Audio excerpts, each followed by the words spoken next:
welcome back to Food Prep Guide. I am excited today because I have met a big goal of mine. Have you ever set a goal that seemed silly to other people, but you were super excited about, and others are kind of like, why do you even want to do that? That's kind of how this goal was for me. So I have had a goal for years to grow enough onions to be able to string them and have multiple strings to preserve throughout the year. And this is the year that it happened. So stringing your onions, have you ever seen those? It's like just a string of onions, and they look all pretty, all the bulbs all situated nice and neat, and the strings are hung up in the pantry, and it just looks pretty. That's what I'm talking about. But besides looking pretty and just being fun, stringing your onions are a fantastic way to preserve them for use throughout the year without having to can or freeze or dehydrate. And that's because when you string your onions, it gets airflow on all sides, which helps prevent mold. One quick note, stringing onions and braiding onions are two different things. So you may have seen like braided garlic, and you may have even seen braided onions. But braiding your onions makes it a little bit difficult to pull out an onion when you're ready to cook with them without accidentally dropping off other onions or without having to unbraid a little bit. When you string your onions, there's a way to do it that I'm about to show you, where when you go to use an onion, you can just grab that top one and pull it off. There's no untying, there's no unbraiding, there's no all the onions falling like dominoes. It's just a fantastic storage method, and I want to show you how to string onions today. Let's get started.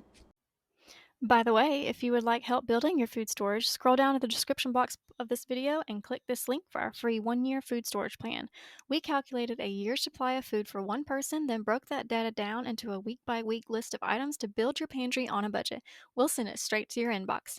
If you're new here, we invite you to subscribe and hit the notification bell so you don't miss all of our upcoming food preservation, pantry storage, and gardening tutorials. Now back to the kitchen. So we need a roughly 4-foot piece of string. And I have it hooked up to this cabinet knob here. You can just use some kind of hook. We just want to be able to work vertically during this process. I just have it folded over. So first we just need to tie a knot at the bottom. This is going to be for our very first onion, just to keep all the onions from falling off.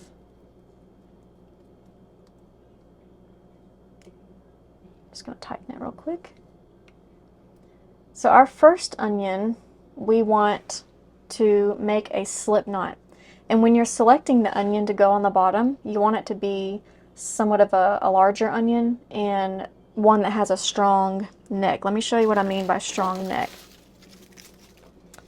So here is somewhat of a larger onion, and this neck can sometimes, if you wiggle it back and forth or pull on it, it can break off.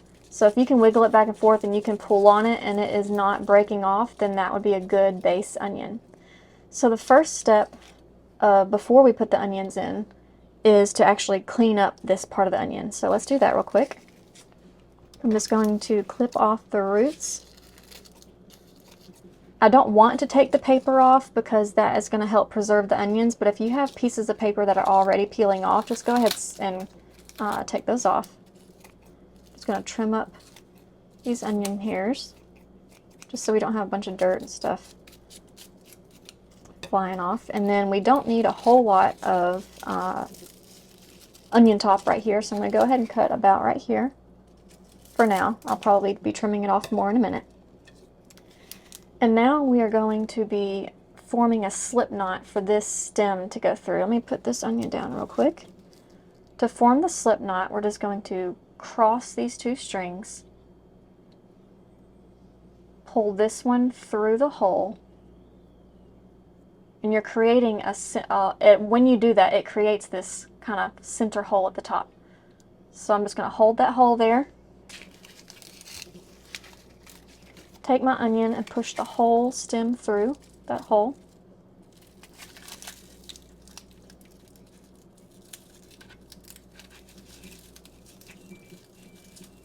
I'm going to bring it all the way down to the base of that stem, and now we're just going to slide it down, and that slip knot is going to tie itself over the stem of the onion like that. And I can pull it real tight because I want this one to be on really well. Okay, we are nice and tight, and that is the base of our onion. I'm going to give it just a little tug, make sure it's not going anywhere, and it's not going anywhere. So we are now good to start building the rest of our onion string. So I'm going to take the next onion and we're just going to do the same thing, cleaning it up.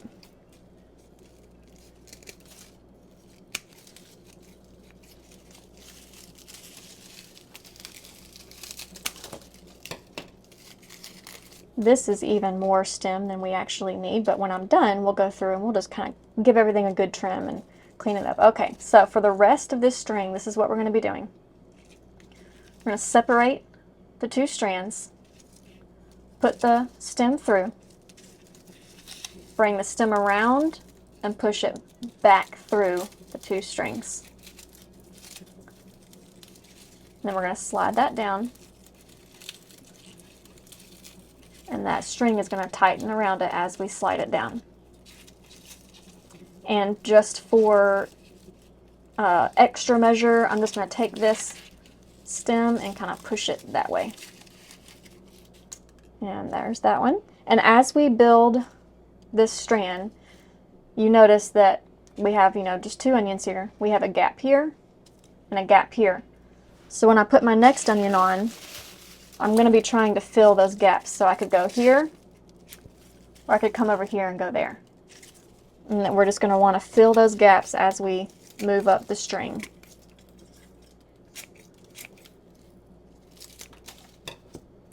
So I'm just going to come over here, choose this gap to fill. Let me clip this one real quick. It's kind of in my way. This is the base of the onion that I didn't trim as well as I needed to. Okay. Before we add our next onion, we're going to twist the strings. I want to do 1, 2. Let me do one more. There we go. Hold your twist there. Grab your next onion. Same thing as we did before. Taking it, pushing it through, wrapping it around, pushing it back through the strings and pulling it down. And we want to situate it to where it's starting to fill in those gaps. Okay, we're going to twist again. About to add our other onion. So I'm going to twist again. Hold the twist. Push the stem through. Wrap it around and back through. Now I want to fill in a gap, so I'm going to rotate it and make it go over here to fill in this gap right here. And we're just going to keep on doing that. I'm going to twist it, hold the twist,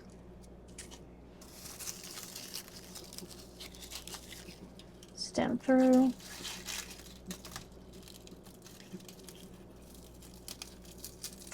find a gap. Let's do it right around here.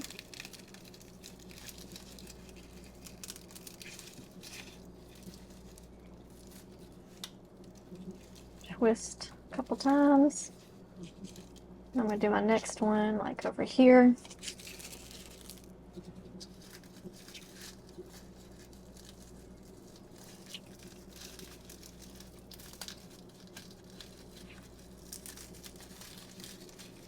If I wanted to, I think in that first onion, I showed you that I just put that stem, wrapped it around one more time before I hung it down.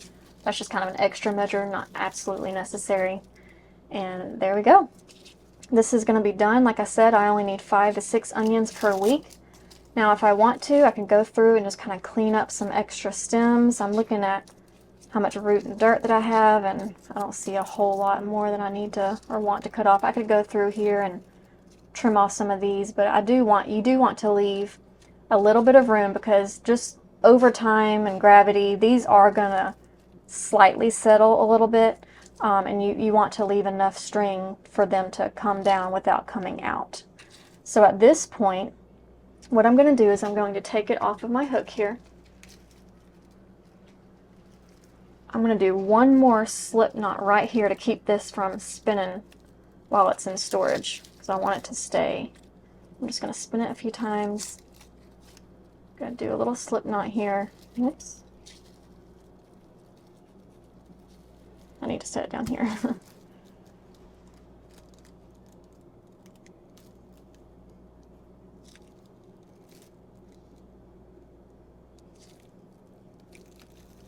Okay, so that's just to keep this from kind of going crazy in storage. Now I can leave it like this if I wanted to, which I probably will, because it's already in a loop. You know, we already had it hanging. If you wanted to, you could put another slip knot here so that you have just a little bit of the loop here to hook on a hook or whatever. These are going to be, I'm actually going to be using clothes hangers and putting one on each side of a clothes hanger to balance them out, and they're going to go hang in my daughter's closet.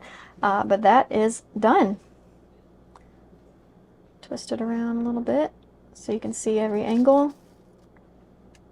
And at this point, you just repeat the process and keep one in your kitchen where you can use it throughout the week, and keep all the rest in a cool, dry, dark place. Don't worry about it being, for instance, I don't have a basement. I don't have a cold storage room. I don't have a room that has like an AC unit in it. So you don't have to get it super cool, but just an area that stays dark. And in my case, I'm using a bedroom that just happens to stay a little bit cooler than all the others, and I'm placing it in a closet in there, and that'll be just fine. To use one, you're going to start at the top, and all you have to do is kind of hold the string steady, and you can just pull out an onion, and it doesn't bother the ones underneath. Okay, happy onion harvesting!